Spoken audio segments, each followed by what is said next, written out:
I got some parts. We got some hardware. And then what I believe to be the last Woodruff key. According to the Acura parts guy, he's like, this is the last one. I don't know if he meant ever or just at that dealership. I got an O-ring for this guy, and this is the crossover tube that goes in the oil pan. And then we got a new cam. Is this a cam position sensor? That's what it's for? Mm-hmm. Yeah, okay. So I needed a new one because this one, like, the material melted, disintegrated, I don't know. How do you feel about SMP? Never heard of it. No? I think I might have heard of that. Intermotor? Oh, intermotor. Yeah. So this is the replacement. No longer available through Acura. I guess no one is surprised, but kind of sucks. I probably should have checked it when I picked it up just to make sure it was the right one. But oh, that looks like it. Kind of, yeah. That's what it's supposed to look like. It's good, right? Yeah. And you see all the stuff in there? Yeah. That's the stuff that melted out. I know, that's crazy. And what are these? I forgot what these are. Oh, NOx sensors. I needed 2 NOx sensors. And if you'll recall, they were hundreds of dollars each. These were... How much were they at the dealer? At the dealer, they were like $370 something. Each. But he's like, it wouldn't matter because we only have one available. So even if you wanted to buy it, you cannot. So aftermarket it is. Hopefully these are decent. How long are these supposed to last? Usually quite a while. Like the life of the engine? Yeah, quite a while. Yeah. Alright, well, here's hoping this is a decent part. So you were saying this is called potting. Yeah, some kind of potting. And that you suspect that it melted the way it did when the engine was out of the car. Yeah, when it was outside and the sun hit it. Yeah. Direct sunlight is different from heat inside the engine. Cam sensor. Getting this guy on. So explain why we had to loosen up the rocker arm assembly. Why we had to loosen it up? Well, it had tension when we had the rocker arm assembly on. Mm-hmm. And when you want to, I found out that I needed to spin the camshaft to line it up with the timing mark.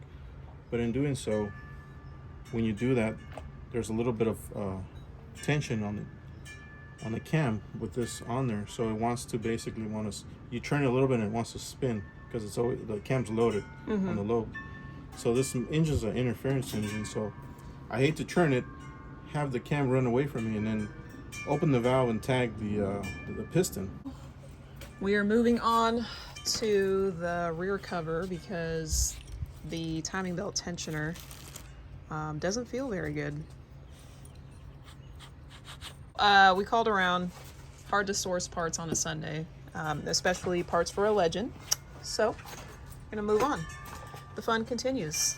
O-ring, this is the rear engine cover, O-ring, part number, there we go. And then part number for the oil seal, this guy. There we go. Right. Does it go like this, or does it go like this? So first you gotta understand how this thing works. So this goes over a shaft, which is basically the rear of the crankshaft. So if you look very closely, I don't know if you can see it, but you see how it kind of like it ramps up and then it goes up to this little point? Yeah. If you look in the back part, it doesn't ramp up, it just kind of goes straight up a little bit. Mm-hmm. Well, the way this works is that this seal, when it goes pressed down, this part that's up puts tension up against whatever round or shaft or whatever's in there, yeah, to basically seal it. So cool.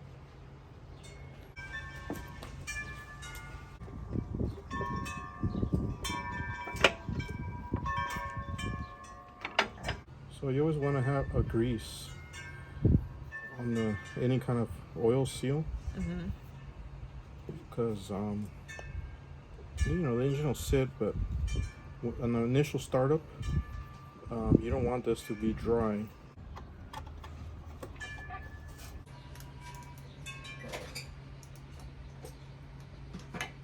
Knock sensors are in. Oil plugs are next. So look in here. So basically, there's a hole drilled that comes in from that side here, and there's another hole that comes out here. For those two holes to intersect when they're making this block, they decided to just basically go in here straight down, drill a hole, just plunge it, and just make a cavity there, so that way this hole and this hole meet in that spot. So what they do is they come in from the top and drill to intersect those two holes so the oil can flow. So that's the reason for that. But in doing that, now you made a hole up here. Right, right. So now you got to plug So it. now they threaded it and they do this. All right, here's the oil pan, just kind of going through and getting rid of any leftover crud. And there's some silicone in some of the holes there. So let's take care of that.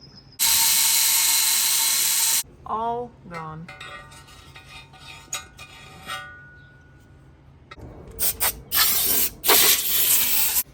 It's so satisfying to like completely go through everything and make sure it's nice and clean and perfect. Or as perfect as you can get it, I guess. I don't know. I've been saying crossover tube, but it's just the oil pans. They call it oil pan inner pipe. Oh, oil pan inner pipe. Clean when installing. So my concern was that maybe these are different thickness, but I don't. They look the same. Those are the old ones. So I mean, you can influence it. I could squeeze it, but so all you want to do is just hold it and just bring it up to it. Light tap. Light, and you get what? 312, 310. All right, that's the old one. This is a new one. And I get 312, 311. So I know I'm in the ballpark. So we can call that pretty good. Okay. And that's in millimeters. Perfect. So I don't know if I said on camera, but I got these smaller ones up top just from an O-ring box, and then I got the larger one on the bottom. I bought this from Honda. So just wanted to make sure that they were relatively interchangeable, and they are, thankfully. So. Yep.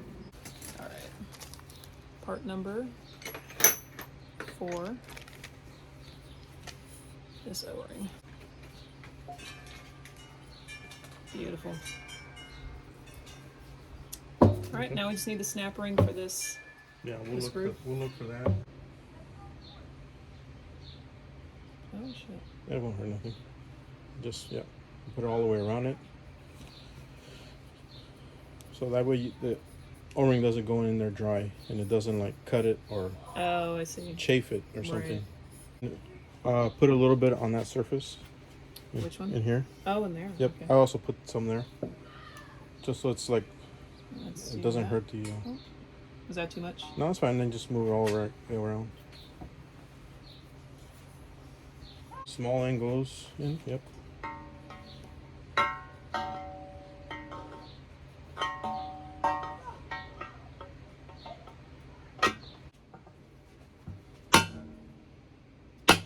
Oh, there we go. So now you can see the O-ring. I mean, the groove where the snap ring goes in on that side. So now that groove is exposed, and then we still need the snap ring, of course, but at least it's there, and we can always do it later. Right. Yeah.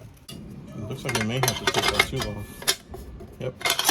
No, wait. Let me see that.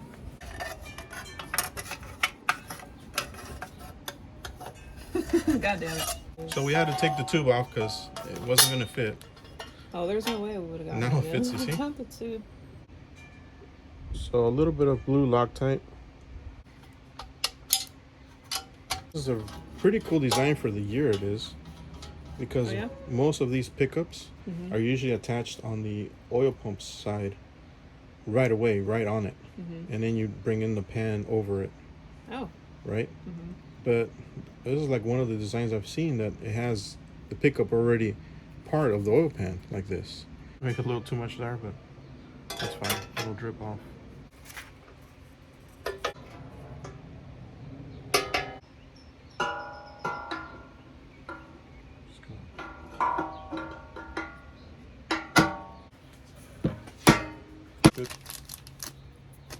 part number for this guy, which goes right right there. there. So let's see if this fits. Oh, yeah, that'll work. Perfect. We can do here. So that's the part number for this guy. Let's get that silicone grease. Yeah, because this doesn't take a regular one-piece gasket. It's just silicone. And this stuff, what I like is when it dries pretty hard, and it doesn't stay mushy like the black RTV does. Rubbery. For some reason, this works really great. And this can be, you're just wiping it smooth. Leave it a little heavy.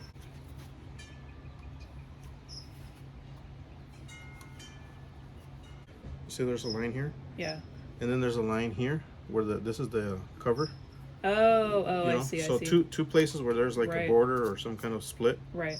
I always add a little extra there because, like I said, it's always like this. It's not gonna be perfect. Yeah, exactly. Okay. A little extra to where the two surfaces meet. Like this. I just go across. There you go. So I always give it a quick look through. I got the O-rings in. All that's torqued. We got this. One thing we didn't show on the camera, but I put another film here. Oh, right. On the pan, and then some here, so just a little bit. So these got two dowels, one here and one there. They're ring dowels, they call them. All right, cool. So there is a oil pan bolt torque sequence, which we are going to follow now. One and then two is this one. You know what? Let me just go through them randomly, in and out, so I can get them close. Oh, okay. So I always like to do this without clicking it. Just even if you use a ratchet, take the slack off, basically. Yeah. All right, now we can. So we got one. Oh, watch out, there's silicone. Yeah. Two's over here. And 3 is here. And then 20 is 2 away from the oil filter. Yeah, it's in the middle. Okay. And that should be it. So now what I do, I'll start one bolt, whatever, where I know there's 20, right? So I'll start here because I say, okay, I'll start here, go all the way around, and then go here. And I always overlap it. So I'll count. Okay. If it's 20, I count 21. Okay. It's just a good habit. Just a good habit. So all you're doing is going through. If you missed one for whatever reason, you'll catch it up. Drain plug. That's the final touch for tonight. You know what the torque is on that? It's 23, I think. It's no more than 25. It'd be a cheap advertisement. But so okay, so we're gonna submerge the harmonic balancer because it's pretty rusty. See how it looks? Pretty bad, huh? We're gonna do a before and after because that solution is pretty bitchin'. So. Okay. Oh, right. Perfect. So you see how it looks, right? So when we come back in a couple days, you actually got to leave it for a few days, and we'll see what happens. Cool. Okay. So I don't know how much interest there actually is in this sort of exhaustive look at the engine assembly process for this particular engine, but I figured it's of value, if not just to me, then maybe one or two other people out there might benefit from this. And needless to say, I completely regret not starting documentation of this process at the very beginning. But I figured better late than never. And if I'm the only person that gains some kind of value from this, then so be it. This is as much for me as it is for the people watching. This will be good reference in the future when I inevitably do this again. So this video is probably already longer than it needs to be, so I'll go ahead and sign off, and I'll see you guys in the next one.